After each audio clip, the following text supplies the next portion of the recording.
So thank you all for being here today. Welcome to Cal State Apply, to the Cal State Apply workshop. My name is Christian Flores. I am the advising coordinator with Project Upgrads. This is just one of the many workshops that we host as part of our graduate school preparedness workshops. This is once again, Cal State Apply. Today we're going to be going over what the Cal State Apply process looks like, going over, kind of a tutorial of how to initiate the application process, what that looks like. So I'm going to go ahead and share our presentation, and then after that, we're going to go ahead and switch over to the Cal State Apply website and go over, what that looks like as far as, quadrant 4, and discussing what quadrant 4 looks like, as well as supplemental application materials. So let me go ahead and share screen. And we'll go from there. And then closer to the end of this workshop, I'm also going to go ahead and be inviting you all to participate in our survey. That survey is to help us. We're funded through a Title V grant through the U.S. Department of Education. And so that basically ensures that we basically get the feedback that we need in order to ensure that our program moves forward after the grant ends. So I'm going to go ahead once again, start sharing. And let's see if I can just get a thumbs up. If you all can see that, that would be great. All right, awesome. Thank you all so much. So this again is Cal State Apply. So the parts of the workshop that we're going to be going over today is, what does applying at Cal State Fullerton look like? How do you apply to the university? How do you apply to the program? What does the application materials look like? How do you speak to an advisor within the program that you want to apply to? What is the application cycle? What happens after you apply? How do you access your portal? Who do you contact once you apply? So let's go ahead and get started. So just to kind of give you a brief introduction, that's CSU, the California State University. It is the largest four-year university system in the US. It's comprised of 23 campuses with 56,000 faculty and staff and nearly 500,000 students. Started in the 1960s, the mission of the CSU was to provide basically the highest quality, affordable education to meet the ever-changing needs of the state of California. It was committed to provide an opportunity for success to students of the working class, specifically for those who wanted to enter the teaching profession, and for those who were wanting to enter innovative methods of research and to provide graduates who are ready to enter the job force. And it has, fulfilled that mission as of now. And so kind of some quick facts about graduate studies in the CSU. There are 50,000 graduate students, over 50,000 enrolled in the CSU's 23 campuses spanning across the state of California. The California State University offers 258 master's degree programs, and 1/3 of all graduates with a master's degree in the state of California have graduated from a CSU campus. Applying at CSUF, at Cal State Fullerton, looks a little bit different than you might have expected. So there is a requirement of what's called being CSU eligible. And then there's another requirement of what's called being program or department eligible. And so we'll discuss what those two things mean in just a second. So being eligible to apply to a CSU, what that basically means is that you have to meet a certain, you have to submit certain materials to the university, depending on if you're a local student or an international student. You have to submit your university records or college records, which includes your transcripts.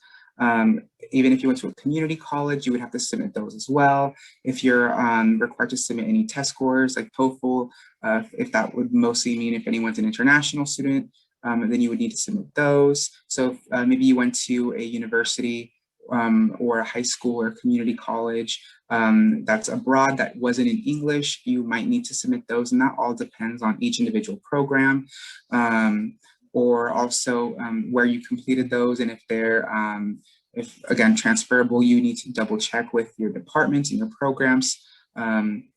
again, that goes to being program and department eligible, so as well. So that's how you apply to the university, and those all go through, you initiate the process through Cal State Apply. So that's where you initiate that process.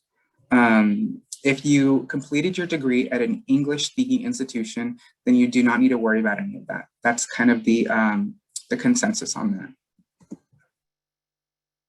Again, so going back to being CSU eligible, you need to have completed a 4-year college degree, so essentially a bachelor's degree, that you are in good academic standing, that you have at least a 2.5 GPA on a 4.0 scale in the last 60 semester or quarter units, and that you meet the essentially the prerequisites that the campus prescribes for those. So if the program or campus has any other requirements, then you need to meet those as well. So those are just basically the tip of the iceberg, because the programs are allowed to set their own standards aside from these 4 criteria, which are, again, having completed your bachelor's degree when you enter the program, that you're in good academic standing, having that 2.5 GPA, and that 2.5 in the last 60 semester or quarter units.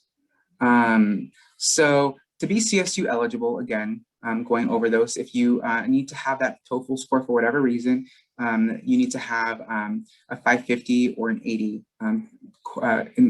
corresponding to whatever pertains to you.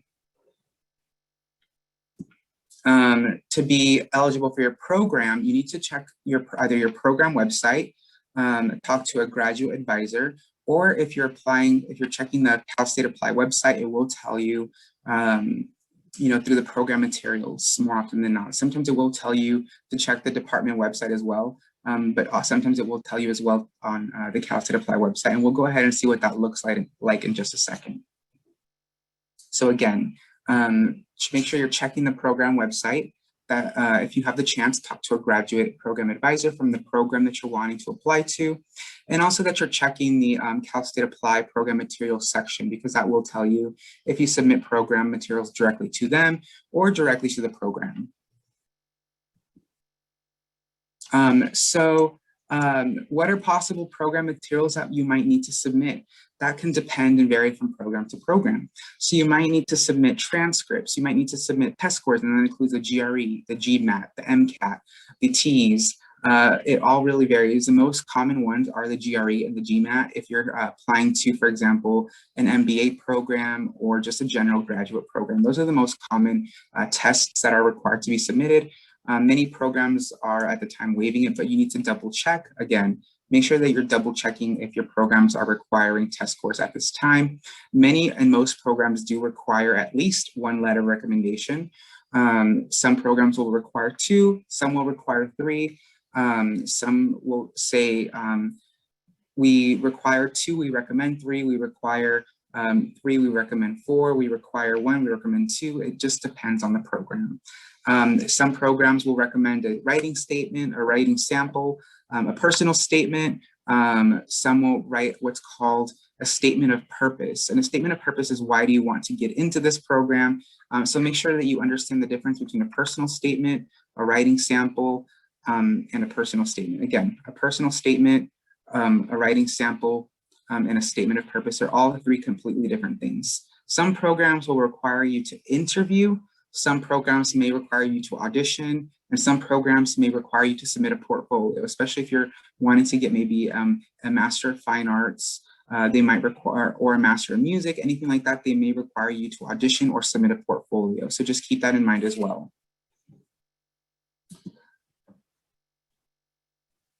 Let's see. And then if you're still confused about the process, make sure that you reach out to a graduate program advisor. These graduate program advisors are in contact with the faculty in the program, and they are there to help guide students in the application process and to assist the staff as well. They oversee the admissions process within the program, and ultimately they do have a final say. So if you're in contact with them, they know your name, they understand what you're going through as far as applying, then they will understand your situation very well, and they'll be able to help you guide you to the best of their ability based off of what you're telling them. So make sure you contact them if you're confused in any way. As far as the application cycle, For admissions for fall 2022, so that's next fall, the application cycle has opened up as of October 1st. We're currently on October 19th, and every single program will have their own admission deadline. So keep that in mind, that each program will vary on when their deadlines are. And you can check when those deadlines are either on Cal State Apply or on the program website. So again, no program will have the same deadline. Every program will have different deadlines depending on the program itself. So keep that in mind. So what happens when you apply? So after you submit all your materials, you submit your application, letters of recommendation. If you're applying to Cal State Fullerton and most other CSUs, you will be issued, at least at Cal State Fullerton, we call it here a CWID, or a campus-wide ID, CWID. You'll be issued one of those. So those help identify who you are, and then you'll also be issued a Cal State Fullerton email address. If you did your bachelor's degree at Cal State Fullerton, it will be the same one that you've already had. So you will not be given a new one. It won't be anything new. It's going to be the same one you've already had. So it's going to be the same one. It's not going to be anything brand new. It's going to be the same one you've already had. So don't expect anything new. All right. Again, it's going to be the same one. I know that's sometimes confusing students, like, oh, am I going to get a new one? No, it's going to be the same one. It's not going to be anything new, all right? And it's going to be allowing you to access your student portal. So when you access your student portal, it's going to allow for you to see if you need any paperwork, any documents. It's going to allow for you to see your financial aid if you're missing paperwork for financial aid. Anything like that, it's going to be seen on that portal. Again, this your CWID, your student email, that's all going to allow for you to access all of that here at Fullerton. And every campus will have their own version of that. So keep that in mind as well. That every campus, if you're applying to other CSUs, they will have their own version of that. So if you're applying to more than one CSU, make sure you're keeping track of those as well. Because if you're applying to 5 or 6, you're going to be given 5 or 6 different ones, and they're not all going to be the same. The only one that you'll be most familiar with is Fullerton's if you're already a Fullerton student. Here are just some contact info, some links, some information to the Office of Admissions, Office of Financial Aid, and Office of Graduate Studies. These are their links. I'll upload this to the chat box once we finish off. That way you all have access to this, and you can come back to it at a later time. So just keep that in mind. That way you all, like I said, if you all need information, additional information, then you all have access to this. So yeah, as of now, are there any questions before we move on to the Cal State Apply website? After we finish, I'm going to come back to this because there is the QR code to access our survey. Again, that way you all can provide feedback on this workshop. Here's our information for project upgrads. Here is the email address. You can contact us if you have additional questions or would like to set up an appointment. I know that I've already met with some of you and we've sat down one-on-one already and discussed, applying to grad school. So I know that some of you have already started the process, which is great. And then, we can, for those of you who have not, we can sit down as well and have that discussion. So if you would like to sit down and you have not already sat down with me, this would be a great opportunity to access that information to do that. So are there any questions before we move forward?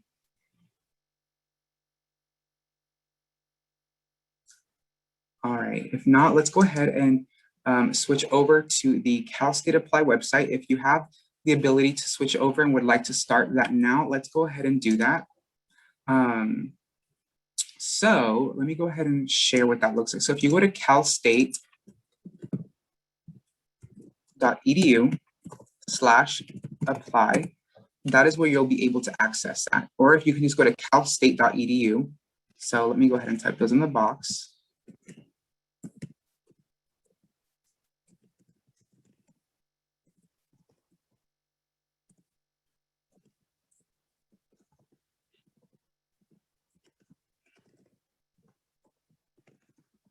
So you can go ahead and access either one of those.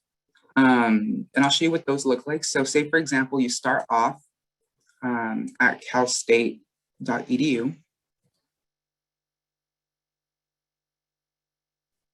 It's going to look like this. And so once you're here, you can click on this apply link and you'd be able to scroll down. And so for you folks, you're going to be applying, most of you will be applying for fall 2022. So you click apply and it'll take you here.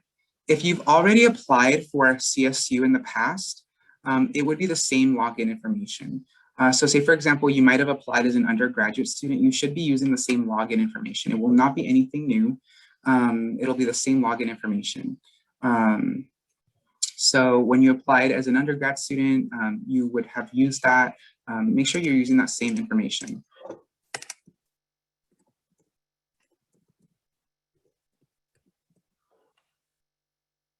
So when you get into this page, it might take you to something that looks a little bit like this. All right. So it might take you somewhere that looks like this or like this. So if you're here, it'll allow for you to update your information. All right. Make sure you're double checking your email information, your phone number, all that information. Make sure that it's all accurate. All right. Especially your email. If it's an email that you no longer have access to, please make sure that you update that, because that's where they're going to be sending all your correspondences to. So make sure that, again, if it's an email that you no longer have access to, please make sure that you're updating that. That is super important. As far as your extended profile, this part is also super important. Make sure that when you're accessing this aspect, that you are selecting either second bachelor's degree and beyond, because you're all going for a master's degree or graduate degree or post-baccalaureate degree. And then you're either selecting a graduate degree if you want a master's degree, or if you're looking for a teaching credential, only a teaching credential, you're looking at teaching and service credential only. Or if you're looking for a certificate, click certificate. If you're not sure, you can click on all three. But for most of you, it's going to be graduate or teaching credential. If you're looking for getting a second bachelor's degree or what's called a post-baccalaureate degree, then you're going to click on that one. But for many of you, it's going to be either graduate or teaching and service credential. So make sure that you're clicking those. Are you returning to the CSU campus, which you previously attended and intend to complete the same degree? You should be clicking no, because you're not returning to complete a degree you already started. You're completing a brand new degree. So many of you are undergraduate right now. You're completing a brand new degree. It's not the same one. So you're going to be clicking no. And then you'll be answering questions that that pertain to you. If you've served in the military, you can click on whatever pertains to you. If you're an international student, do you have or will you require an F1 student or J1 exchange visa? What you can click on whatever pertains to you, yes or no. For the sake of this application, just because it's a sample, we're going to click no. What U.S. state possession do you regard as your permanent home? I'm going to click on California, and then move forward, right? And then I'm going to click on, and this is extended profile, and then we're going to click on my application, right? So I've already started, this dummy one, but again, so you click on, again, we started where it says my application and personal information. I'm going to start again, like we're starting over. So let's go here. You're going to click and acknowledge these acknowledgements. Again, these are just release statements. This is going to be collecting data, just, the CSU likes to collect data on who its applicants are, just agreeing to this information, continue to the next section. Biographical data.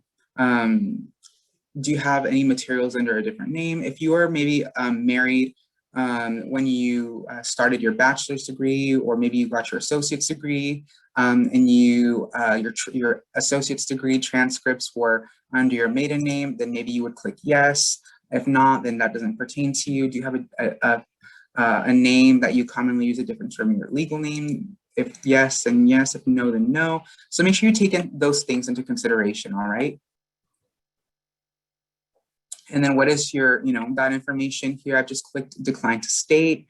You don't have to answer any of these that you're not comfortable in answering if you don't want to, unless it has an asterisk. If it has an asterisk, you do need to answer those. All right, so keep that in mind as well. Here, I put a fictitious birthday. That's not my birthday, but again, for the sake of helping you all complete this, I've entered this information. And click on I have reviewed this information, all right? And then click go to next section. Here I've put also a fictitious address. This is actually Cal State LA's address. But, we've put this information here as well. Again, anything with an asterisk is required for you all to fill out. All right, and we'll, if you have any questions, I'll stop and we'll come back to this. So select the value that best describes your U.S. citizenship. If you are a permanent, if you're a U.S. citizen, click U.S. citizen. If you're a permanent resident with a green card, then click that. If you are none, then, if, for example, maybe you might have DACA, then you can click on that. Say, for example, you do have DACA, then you can click that. If you don't want to answer when you entered the US, you do not have to, because it does not have an asterisk. Okay, do you claim California residency? So you can click on yes if you have AB 540. Have you lived in California continuously since birth? No. When did your present stay in California begin? If you don't have an exact date, again, you can estimate. This will not affect you in any way. This is just so they can collect data. It will not affect you in any way. They will not, do anything to you if you enter wrong information or information that's not 100% accurate. This is just so they can collect that data. So again, what best describes you as citizenship?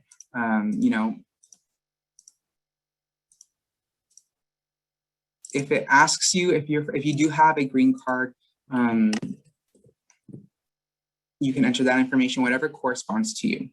Again, make sure that it is that this information again is true to you, at least this part. And then moving forward, let's go ahead and move forward.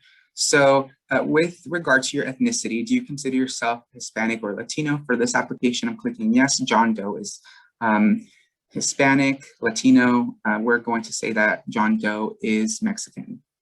And regardless of your answer to the question above, please select below one or more of the following groups in which you consider yourself a member. So, just to switch things up a little bit, John Doe is going to be of European. He's white Latino. He's white Mexican. All right, just to kind of switch things up a bit, okay? California State University often needs to report only one summary race ethnicity description for a person. Please select your reporting preferences. For here, we're going to click Hispanic or Latino, just because that kind of, I think that aligns best with John Doe. Again, doesn't have to be accurate or not, but here for the sake of this application, that's what we're putting. Important U.S. Social Security number information. If you have a U.S. Social Security number, you are required to include it on an admission application forms to all CSU campuses pursuant to Section 41201, Title 5 Code of California Regulations, Section 6109. Again, if you do not have a Social Security number, you do not have to enter it. Do you have a U.S. Social Security number? No, I acknowledge that I do not have a Social Security number. So if you do not have one, you do not have to put one. So again, do not feel compelled to put one if you don't have one. If you're protected under DACA, you don't have to put one. So don't feel compelled to put one if you don't have one.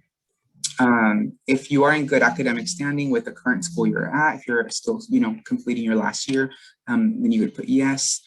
Here, if you put no, or if you put yes on any of these, it will not hurt you from being admitted. So if you were academically disqualified, if you were on a probation, and you put yes, it will not hurt you from being admitted. So you can be as honest as you want on these and it will not hurt you, okay? So just remember that. If you're not interested in a credential program, then you can click no. If you click yes, then it will not hurt you either way. Just keep that in mind, okay?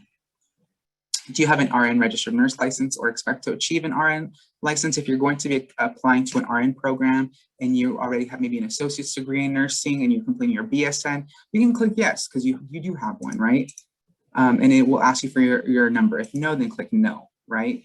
How did you hear about Cal State Apply? You can click on whichever ones you want. Again, you can be as honest as you want or not. Again, I don't think it really helps or hurts you. For here, you were born before January 1, 1999. Do any of these apply to you? John Doe was born in 1990, so that automatically applies to John Doe. So we're going to click one or more of the above statements applies to me. If any of these apply to you, then you would click one or more of the statements apply to me, okay?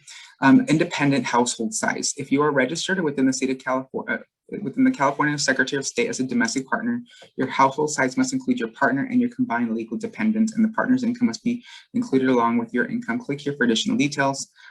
Total size of your household in 2020, be sure to include yourself and spouse and all dependents. So John Doe single, John Doe lives alone, John Doe has no one else, right? So we're gonna put 1. Number of dependent children living with you in 2020, 0. John Doe has no kids. Adjusted gross income. So gross income is amount of money before taxes. Again, this will not affect your financial aid. So you can put your income and it will not affect your financial aid. If you think that it will affect your financial aid, just be assured it will not affect financial aid. Parent, guardian, education level. Again, you can put whatever you think is most true to you, okay?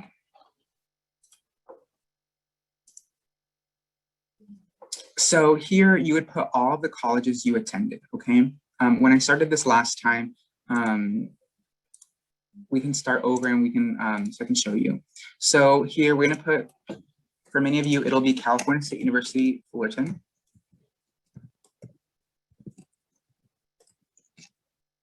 And we'll scroll down and here we go, here's Fullerton. Did you obtain or are you planning to obtain a degree from this college or university? So we'll click yes, because most of you are. And degree in progress. What type of degree are you planning to earn? So most of you are earning a Bachelor of Arts or Bachelor of Science. John Doe is getting a Bachelor of Science. When will you earn that degree? For many of you, it'll be May and it'll be 2022. So we'll put May 2022, okay? Let's see, May 2022, what is your major? So John is majoring in biology. What is your minor? Let's just say John minored in Spanish, because that's cool, right? All right. And then Fullerton is on the semester system and John paid in-state tuition. When did you attend this college or university? So let's just say John is a transfer student. So if the last semester is 2022, May, and the semester is spring, and you click here if you are, well, here you're still attending. So first semester, and John started in the fall, go back 2 years. It would have been in 2019. Right, so save. Then here, add college or university, right? And let's just say he went to East LA College, right? Did you obtain or are you planning to agree? Yes, he did, right? Degree awarded. What type of degree? Associate of Science degree for transfer. When did he earn that degree? So he earned it in May of 2019. What was his major? He majored in biology. He did not have a minor, so we're going to leave that blank. And then they were on the semester system, again, in-state tuition. First semester would have been fall, August, and let's just say, again, it took him 2 years to get in and out, and we're going to put 2017, right? And last semester would be spring, and it would have been May 2019. All right, and that's just, again, this is just an example. It's not 100% accurate. We're just making, putting examples. If this is not true to you, you don't have to put this all, but this is just so you can see what this looks like. All right, and then standardized tests. You opted not to, so here, again, so if you're going to add tests, if maybe you wanted to add tests, the GRE, the GMAT, the subject test, TOEFL, you can add those here. You don't have to add these here, especially if your program has supplemental applications, and I'll show you what that means. For John, we're not adding tests, okay? And then GPA entries. So say, for example, you just wanted to add it. You don't have to add them, but you can. So undergraduate, you did 60 because you transferred. GPA, I'm going to put 3.5, right? Or 3.25, I'm sorry. And then going to go back here, add GPA. He also did 60 units because it takes 120 degrees to get your bachelor's degree. So he did 60 units at East LA College, and then he did 60 units at Fullerton. All right, and then save and exit. Again, you don't have to, these are not required. You can opt to not enter. This is just so you can see if you really, really want to, because at the end of the day, they're not going to base your admission off of these entries. They're going to base it off of your transcripts. So again, your admission is not going to be based off of what you enter here. They will be based off of what you submit in your transcripts. Your transcripts are the official GPA police. So you can go, again, you go back to my application, and you can go back to supporting information. Experiences, you do not have to enter anything. So you can, but you don't have to. It's not required. All right, so keep that in mind. Now, so here you can add programs. So let's go ahead. So John is a biology major, right? So we entered biology in the search bar. So he's applying to Fullerton's biology program, right? So add. So we're adding the biology program, and we're going to go back to my application and clicking on program materials, right? So here we click on the biology, and this is where it asks you all of the information, right? So we see here, there are no other tabs, and I'm going to go ahead. John wants to apply to other programs, right? So we're going to add other biology programs. So let's go ahead, and maybe he wants to apply to biology at Bakersfield, right? Because John's grandparents live there, and he wants to be closer to his grandparents, and he wants to write a thesis because he eventually wants to get a PhD. And that's good. That looks good for him if he wants to get a PhD, right? So he's going to apply for the thesis option. And there's a reason why those screens pop up, and I'll tell you why in a second, right? So let's go ahead and go back to where it says my application, and let's go ahead and see. So the biology program here, whoa, it looks different. The biology program from Bakersfield and the biology program from Fullerton look really different, because here you can submit all of your program materials, you can submit your letters of recommendation, and all of this information here. It asks you all these questions, but it doesn't ask you that on Fullerton's. It looks a little bit different, like, what the heck, right? Here it only asks me for COVID. Why is that? Well, it's because if you click on the Fullerton biology program, right? So here, if you look at this aspect about the graduate program in biology, let's see.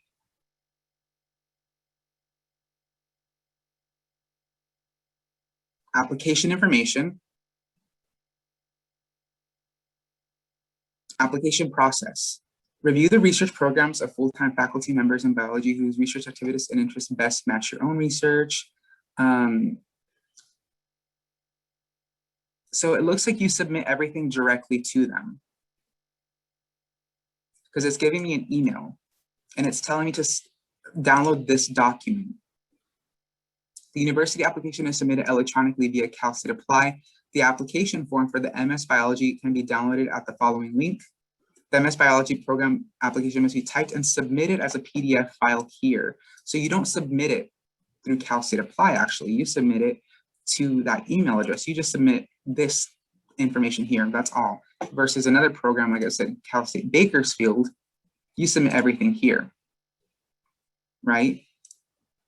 So you need to pay attention to things like that. Where do you need to submit your program materials? And that's why you check the program website, because that's where it'll list those details. Again, make sure that you're checking those. For example, maybe John wants to apply to the social work program, right? So let's go ahead and look up the social work program. So we're gonna scroll down. Okay, let's add social work. It's giving me this warning: for this application, only one program may be selected for each term per campus. If you select two programs, you will ask to choose one. So what that means is you can only apply to one program per university. So say maybe you're torn between the counseling program at Fullerton and the social work program at Fullerton. You can only choose one of those programs. You have to kind of choose between one or the other. You cannot apply to both.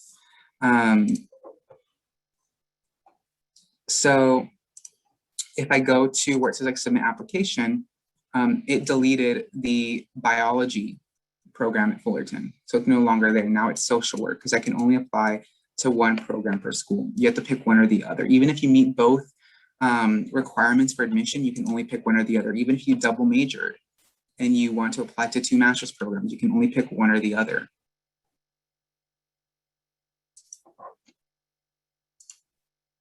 And again, here it's only giving you, again, that COVID option. Why is that? Well, for example, if you go to the MSW program at Fullerton,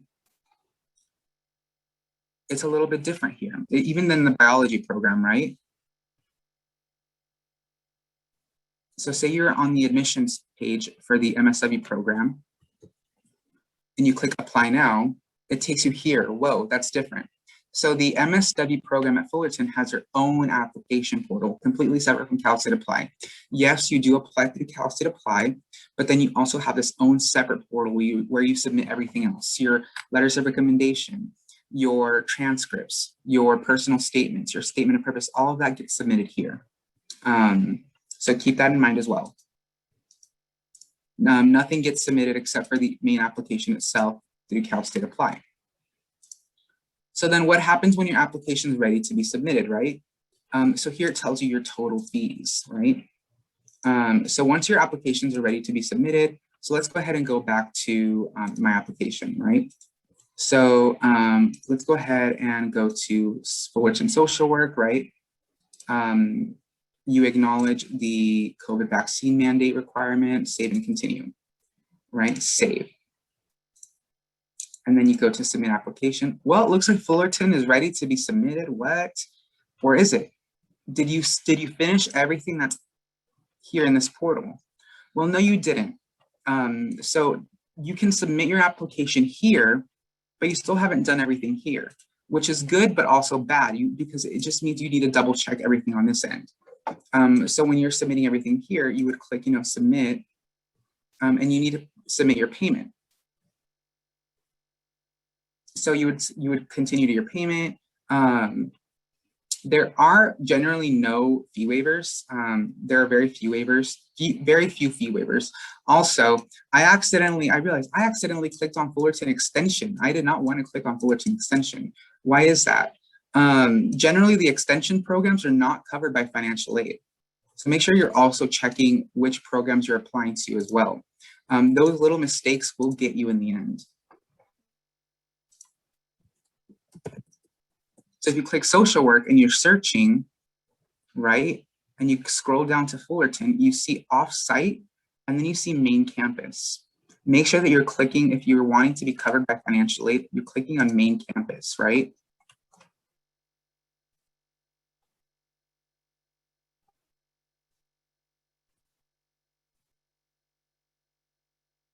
And yes, so you can submit each application individually. So even if one application is done and another one isn't, you can submit them each individually. So maybe, for example, you get paid every 2 weeks and you can only afford to submit one application at a time. You can actually do that. You don't have to submit them all at once. So that's actually the really nice thing is you can submit them one at a time. So again, going back to the program materials, you go back to social work. Questions, it asks you to verify the COVID vaccine requirement, save and continue, save, and you go back to where it says submit application. It says this one is ready for submission, you click on submit. And you can continue to payment and it'll let you submit this one. Once this one's submitted, it'll, when you go back here, it'll have like a check mark that it's been submitted and this will be blue.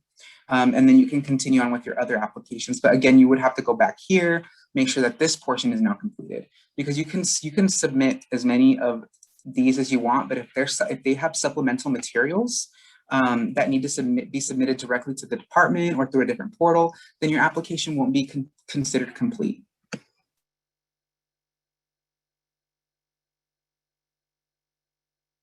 Does that kind of answer any questions that individuals might have out there? I know that there are other programs that other individuals are also applying to. For example, I know public health is one of them. I heard someone unmute themselves. Yeah, I had a question. Yes. What if your recommendations that haven't uploaded the submission or whatever like that? Can you still submit it and then that's apart from it, or do they have to upload it and submit the recommendations and then you could click submit? Okay, so that's actually a really good question. So if your recommenders have not uploaded their letters of recommendation is your question, right? So say, for example, I'm on the public health one, just kind of as an example, right? So you click on request graduate program recommendation request. My one recommendation, request your letters, and you can request a deadline date, right? So if you go back, so see where it says submit application, right? For the public health, the deadline is March 1st. And that's just the general deadline. There is a priority deadline of December. And if I'm not, for Fullerton, the public health, there's a priority deadline, and then there is a general deadline again. Let's see.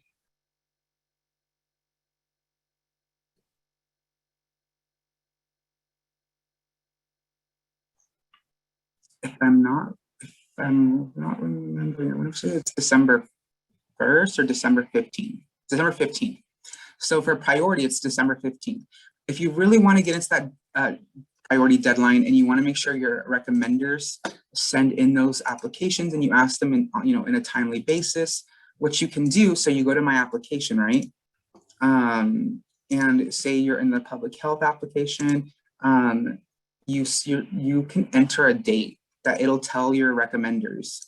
You need to submit, Isabel's recommendation by November. You can put November 15th, and that's a whole month before the deadline, right?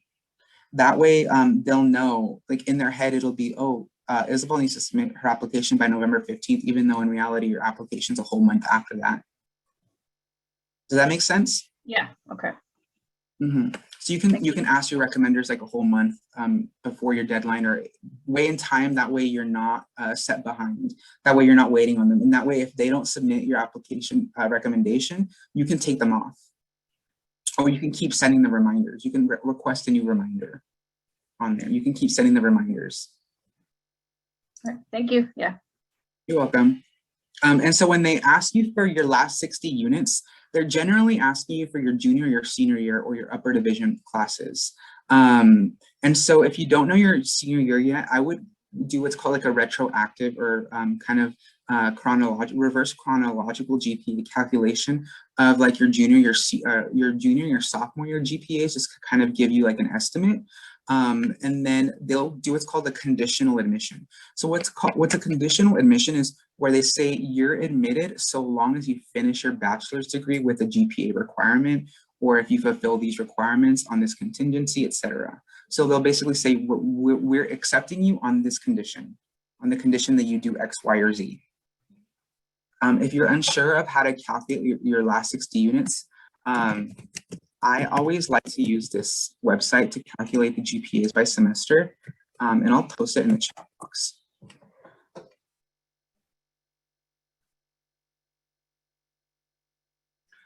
So do different programs have different priority deadlines? Yes, so every program will have a different deadline in general. Some programs will have priority deadlines, some will not have priority deadlines, they'll only have a general deadline. So it really depends on the program itself. No programs are going to be the same as far as deadlines go.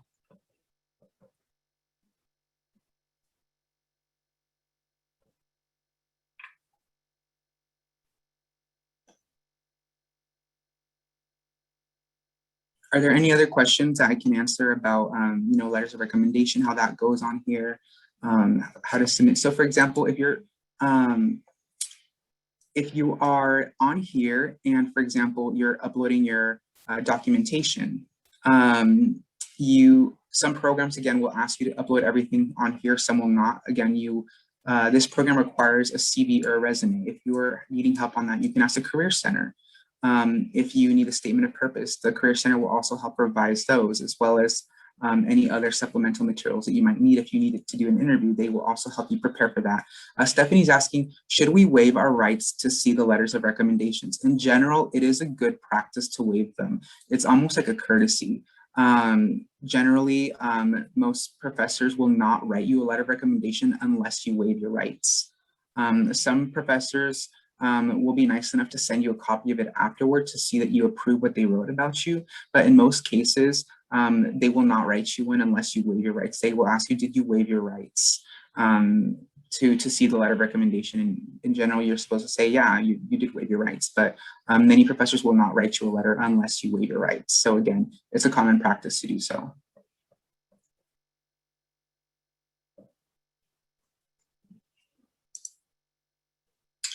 Again,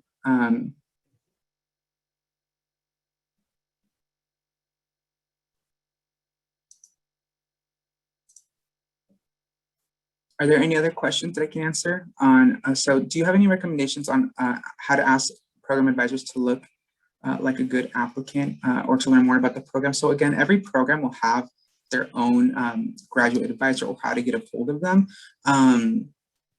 I would ask to set up a meeting and kind of just basically talk to them and say, I'm interested in applying to your program. Many programs have info sessions as well. So check their websites to see if they have info sessions coming up and check to see how to register for those. That is the best way to get information, and make sure that when you're there to ask questions, make sure they get to know your name, know your face. Because when you're there, like I said, they have the final say. And if they're on the fence about you because maybe you're a great applicant, but there's maybe it's a competitive program. If they're familiar with who you are, maybe they'll choose you because you were at their info sessions and you were asking questions, you were engaged and you impressed them. It's not a guarantee, but it will help. I see that Maria has her hand up. Hi, yes, sorry. So going back to the GPA entries, sorry, I think I missed where it says total credit hours. Does it mean like units completed? Yes. Or? So Oh. credit hours would be units, yeah. Okay, perfect. Thank you. You're welcome. Are there any questions that I can answer? I know that this is, kind of a quick overview, but that's, I want to make sure that if you have questions that I'm able to answer specifically to your, to your needs. Yeah, you mentioned that for some of the questions for the Cal State Apply, you could skip. Does that apply to like all of the schools? Like let's say Long Beach, the general questions, yeah. Is that so for example, if they don't have an asterisk, they're not required. So say for example, like the GPA entries, yeah. They don't have asterisks. So for example, you don't have to enter these. So you can disregard these. So you can completely not enter these. Okay.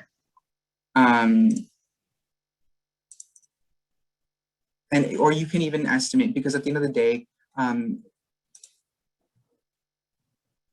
so here where it says add GPA, I don't have a GPA to add. Add GPA, I don't have a GPA to add. Because at the end of the day, your GPAs are going to be based off of your transcripts, the GPA that's evaluated. So here at Fullerton, at least, we do have graduate admission evaluators, and they're the ones who sit and look at your application materials, your GPA, your test scores, and they make the evaluation. It's not based off of what's on here. It's based off of what's on your, again, your official transcripts.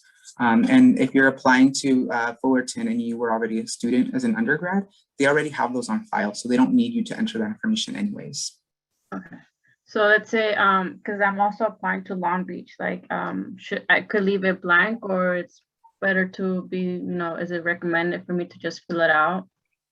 I mean, you can enter it. Like I said, you can enter it, and maybe I encourage you to, but at the end of the day, you're going to be submitting official transcripts anyways, and that's where they're going to be evaluating that admission information.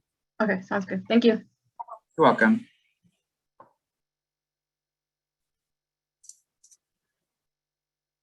Will this video be uploaded and accessible? Yes, this video will be uploaded to our YouTube channel.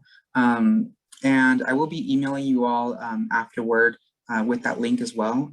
When you receive that, it'll be embedded in my email signature. So you'll be able to see it in the link in my email signature. So I'll make sure that I email you all and reach out with that. Are there any additional questions? I want to make sure that you all have those questions answered. One of the things I also highly recommend is if you're applying to schools, even if your applications are not ready to be submitted, to file your financial aid. So FAFSA has been open since October 1st. Even if your applications are not ready to be submitted, you can still file your financial aid. So even if you know the schools you're applying to, if your applications, for example, are already on your list right here, and you're applying to these schools, like they're listed here, you can actually already submit your FAFSA. So what would happen is when you do submit your applications, they would be linked to your application, your financial aid. And you then would be packaged once you accept your admission. So even if you're not currently ready to submit, you can submit later. And then again, you'll be packaged once you accept your admission. So what that means is that if, for example, maybe you're missing paperwork for your financial aid, maybe you're selected for verification, worst case scenario, you'll be notified quicker because you filed your financial aid earlier. And so then what that means is that if, for example, you've heard stories of students say, oh, they ran out of financial aid money to give me, that shouldn't be the case for you because you filed earlier on, you were prioritized on the list because you were able to file financial aid earlier on in the time frame. So make sure that you're filing your financial aid as soon as you're able to.